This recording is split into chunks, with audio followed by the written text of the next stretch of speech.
Hola, mi nombre es Ashley Fuentes, represento el equipo número 5 de microanatomía y el día de hoy te voy a explicar lo que es la práctica número 8 de microanatomía y lleva como título histología de las glándulas endocrinas y exócrinas, empezando por lo que es el corte AH11-13, que prácticamente es un corte de la porción exócrina del páncreas. Y antes de comenzar tenemos que saber a qué nos referimos con la parte exócrina. Bueno, es la parte que secreta las enzimas digestivas y las transporta a lo que es el intestino delgado y está conformado por lo que son las siguientes partes. Empezando por lo que es el lóbulo pancreático, que prácticamente estos son pequeños grupos o unidades funcionales que conforman al páncreas, y este a su vez está dividido por lo que es el tabique de tejido conectivo. Este está conformado también por lo que son los ácidos. Bueno, los ácidos son células secretoras que secretan enzimas digestivas como lo es la amilasa, la lipasa y la tripsina.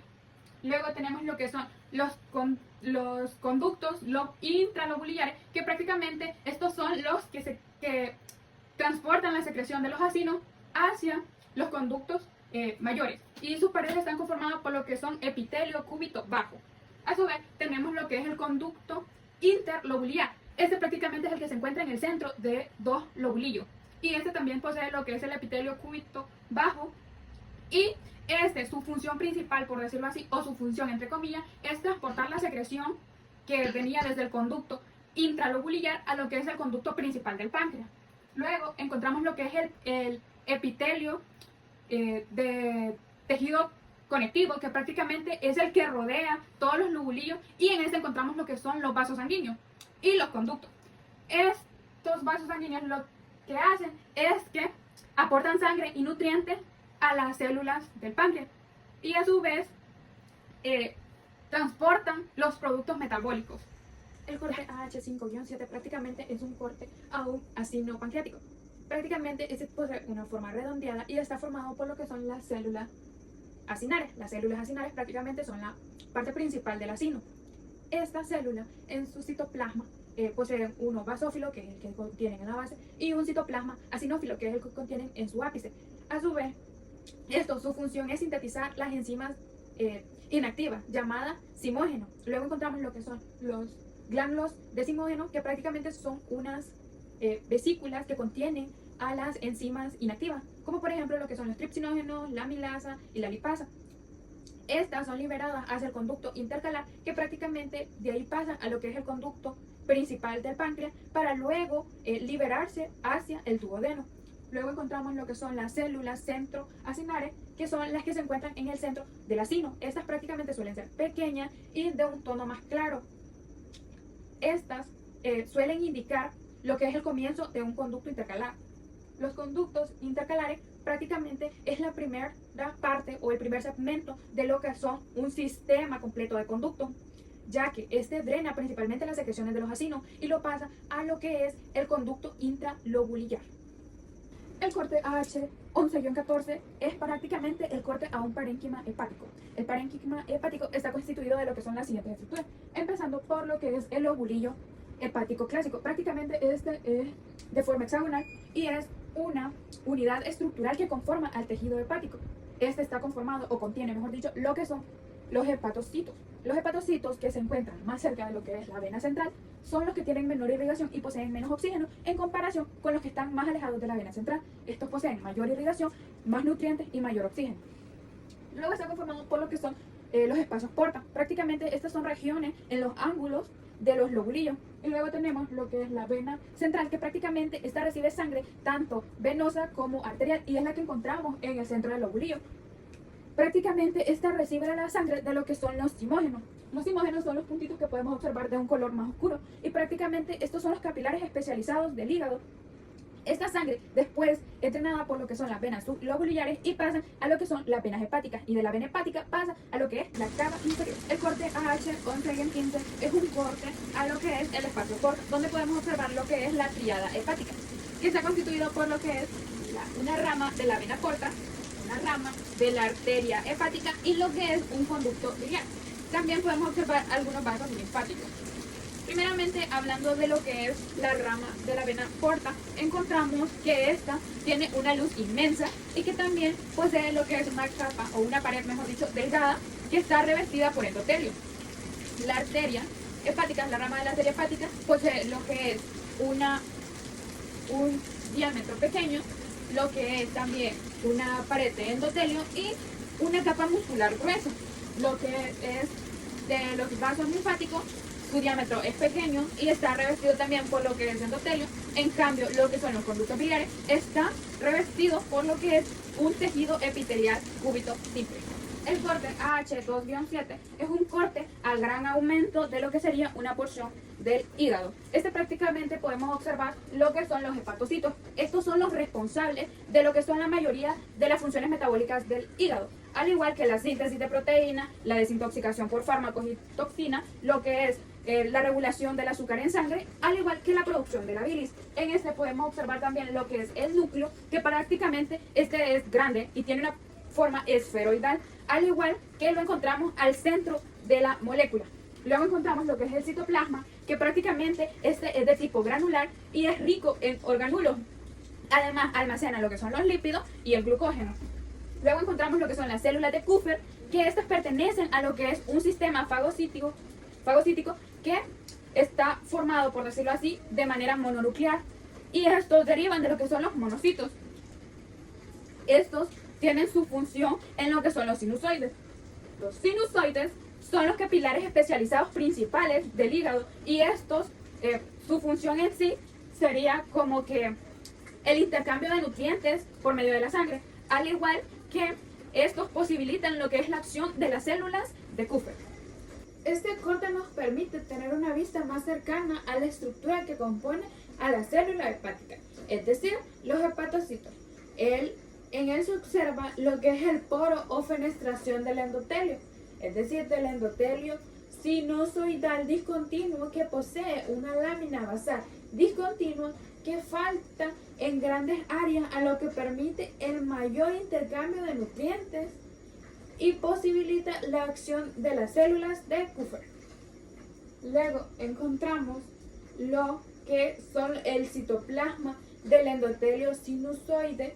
Se caracteriza prácticamente por su alta permeabilidad, posee grandes fenestraciones y una ausencia de diafragma y membrana basal.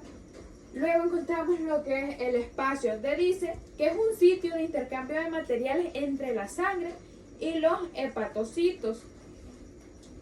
Luego encontramos lo que son las microvellosidades del hepatocito. Desde la superficie basal de los hepatocitos se proyectan pequeñas microvellosidades irregulares hacia el espacio de Dice.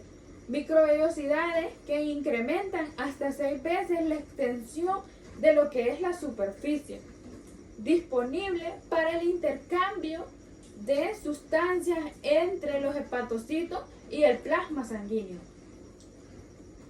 Luego encontramos los gránulos de glucógeno, que acumulan el glucógeno esencial para lo que es las reservas energéticas. Luego encontramos lo que son las mitocondrias.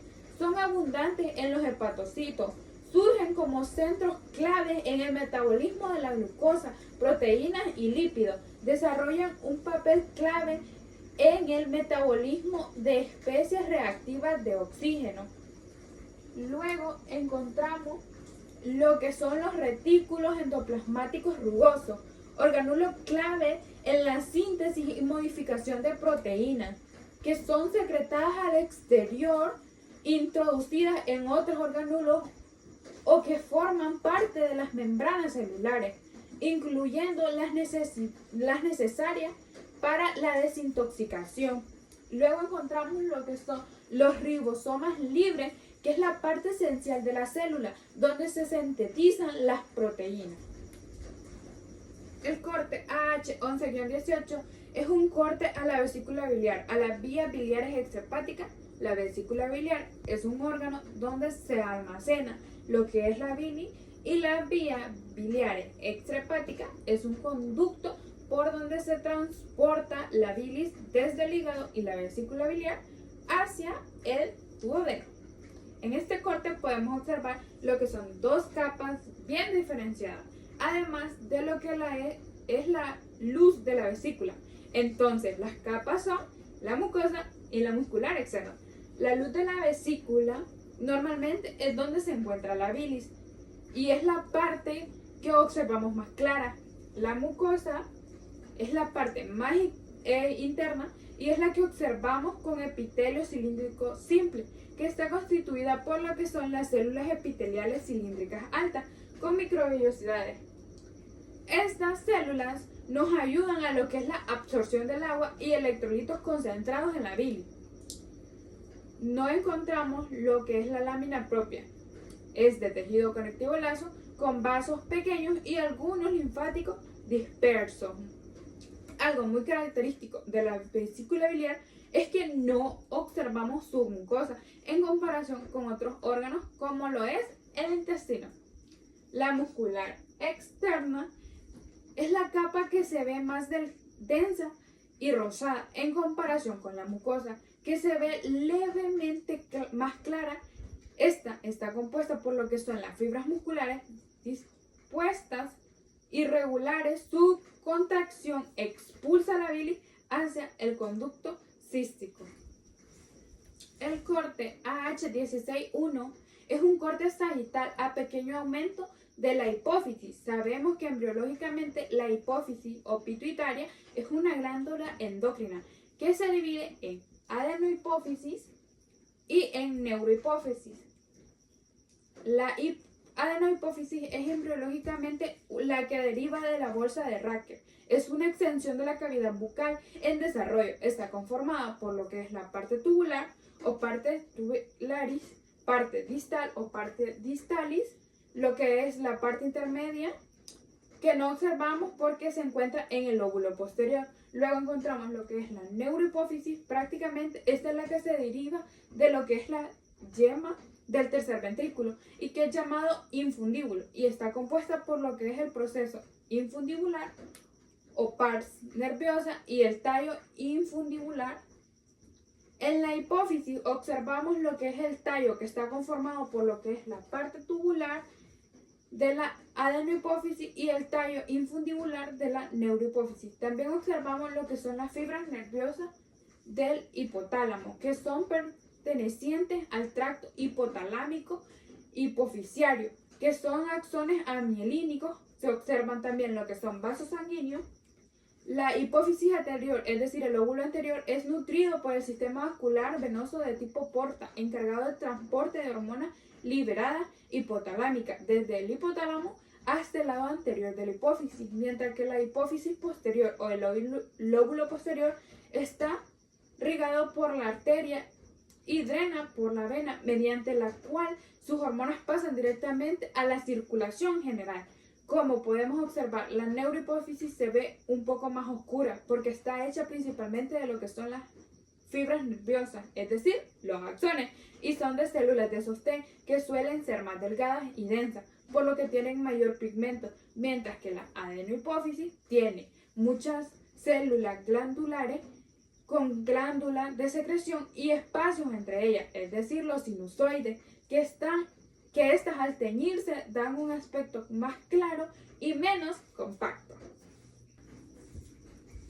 El corte AH16-2 es prácticamente un corte a la parte distal de la adenohipófisis a mayor aumento.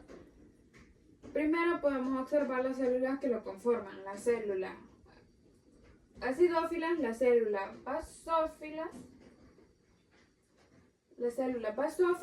y las células cromosófagas. Prácticamente vamos a empezar por lo que son las células acidófilas, que existen los dos tipos con sus respectivas hormonas. Las somatotrofas que secretan GH, las mamotrofas que secretan prolactina, que son las más abundantes y son las que caracterizan por su color rosa o rojo.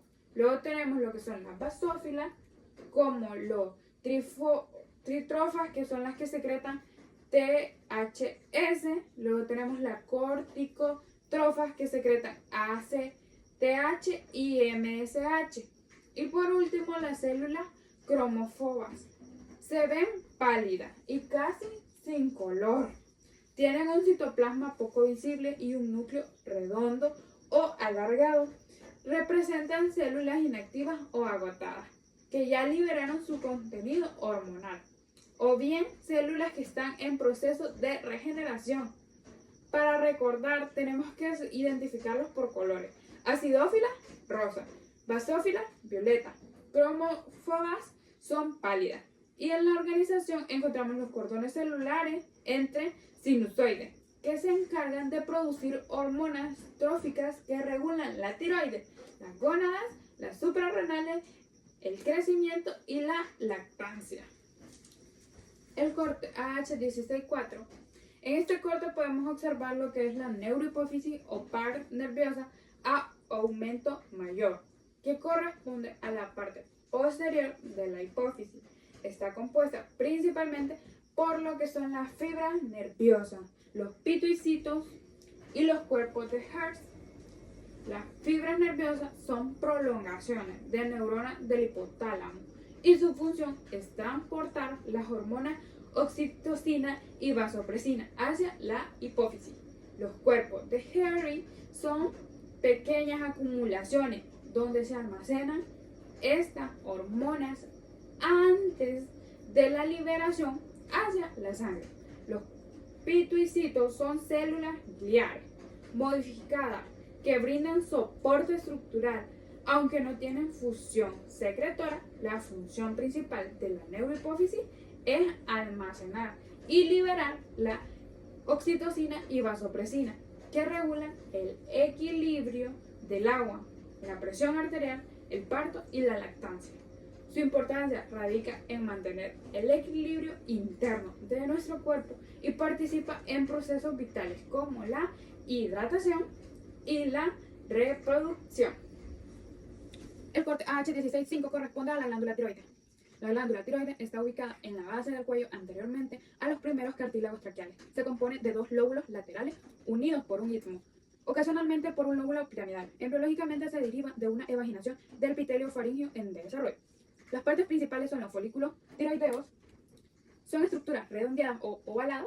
Están rodeadas por epitelio simple cúbito con un centro coloide, masa rosada homogénea que almacena la tiroglobulina y precursora de las hormonas T3 y T4. Luego tenemos las células foliculares que forman la pared del folículo. Luego, estas producen tiroglobulina y liberan el coloide. Cuando esta glándula está activa, el epitelio se vuelve más alto y el coloide disminuye. Las células parafoliculares se encuentran entre los folículos, fuera del lumen, y secretan calcitonina, hormona que disminuye el calcio sanguíneo al inhibir los osteoclastos. Luego tenemos lo que es el tejido conjuntivo, que rodea y sostiene los folículos. Contiene numerosos capilares fenestrados esenciales para el transporte rápido de las hormonas al torrente sanguíneo. En el corte 16-7 nos muestra las siguientes estructuras, comenzando por lo que son las células principales, que son las que producen y secretan la hormona paratiroidea. Esta hormona regula los niveles de calcio y fósforo en la sangre, aumentando el calcio cuando está bajo, y actúa de tres órganos principales: los huesos, los riñones y el intestino. De manera indirecta, los huesos estimulan la liberación de calcio y fosfato desde los tejidos óseos al torrente sanguíneo. Los riñones aumentan la reabsorción de fosfato, evitando que se pierda por la orina. Estimula la producción de calcitriol, que disminuye la reabsorción de fósforo, facilita su eliminación. El intestino, el calcitriol aumenta la reabsorción intestinal del calcio y el fósforo. Luego encontramos lo que son las células eosinóficas u oxífilas, que son las más grandes, con citoplasma muy eosinófilo al microscopio por gran cantidad de mitocondrias. Derivan de las células principales y pueden participar en el metabolismo del calcio o actuar como una reserva inactiva. El corte AH16-8 es un corte histológico a una glándula suprarrenal a pequeño aumento. Se distinguen tres partes principales, comenzando por lo que es la cápsula. Es la capa más externa, formada por tejido conectivo de colágeno. Prácticamente es la que envuelve y protege a la glándula. Luego tenemos lo que es la corteza, que esta es la zona más amplia y periférica justo debajo de la cápsula. Tiene tres zonas, aunque a este aumento no las podemos distinguir bien. La zona glomerular, que produce aldosterona, la zona fasciculada, que produce cortisol, y luego tenemos lo que es la zona reticular, que produce los andrógenos. Toda esta deriva del epitelio mesodérmico del celoma sobre la cresta uroginal. Luego tenemos la tercera parte, que es la médula, que es la parte central de la glándula, que está formada por células cromafines derivadas de la cresta neural y produce la adrenalina y la noradrenalina, que son hormonas relacionadas con la respuesta al estrés. El corte AH16-9 corresponde a la glándula suprarrenal, formada por una corteza mesodérmica y una médula derivada de la cresta neural. Sus estructuras son la cápsula de tejido conectivo que rodea y protege a la glándula, la zona glomerular, que es la primera capa cortical con células en racimo que produce aldosterona, secretan cortisol y estrógeno. Luego tenemos lo que es la zona fasciculada, la más gruesa, con espongocitos dispuestos en cordones. Luego tenemos lo que es la zona reticular, que es la capa interna con células en red que elaboran andrógenos. Luego encontramos lo que es la médula, que está compuesta por células cromafines y vasos sanguíneos que secretan la adrenalina y la noradrenalina, participando en la respuesta de estrés. El corte AH16-12, en este corte microscópico del páncreas se observan las estructuras que conforman la parte endocrina y exócrina, empezando primeramente por lo que son los ácidos pancreáticos, que constituyen la parte exócrina y están formados por células cerosas que producen el jugo pancreático, que es rico en enzimas digestivas. Estas células son las que provienen del endodermo del intestino anterior y se ven más compactas y oscuras alrededor del islote. El islote pancreático representa la porción endocrina y aparece como una zona más clara, se forma de lo que es a partir del epitelio endodérmico y comienza a diferenciarse hacia lo que es la semana 10ª del desarrollo embrionario. Está compuesto por varios tipos de células, empezando por lo que son las células alfa. En la periferia secretan prácticamente lo que es el glucagón, que eleva la glucosa en sangre. Luego observamos lo que son las células beta en el centro, que secretan insulina, que reduce la glucosa en sangre. También tenemos lo que son las células delta, que estas prácticamente son las que se encargan tanto de la regulación del glucagón y de la insulina. Estas secretan somatostatina, que regula la liberación, como ya lo decía, de la insulina y del glucagón. Luego tenemos lo que son las células PP, que secretan polipéptido pancreático, que controla la función exócrina y la motilidad intestinal.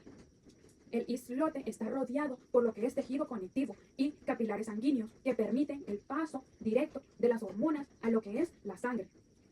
En conjunto, este corte refleja la función dual del páncreas, tanto exócrina para la digestión y endócrina para el control del metabolismo de la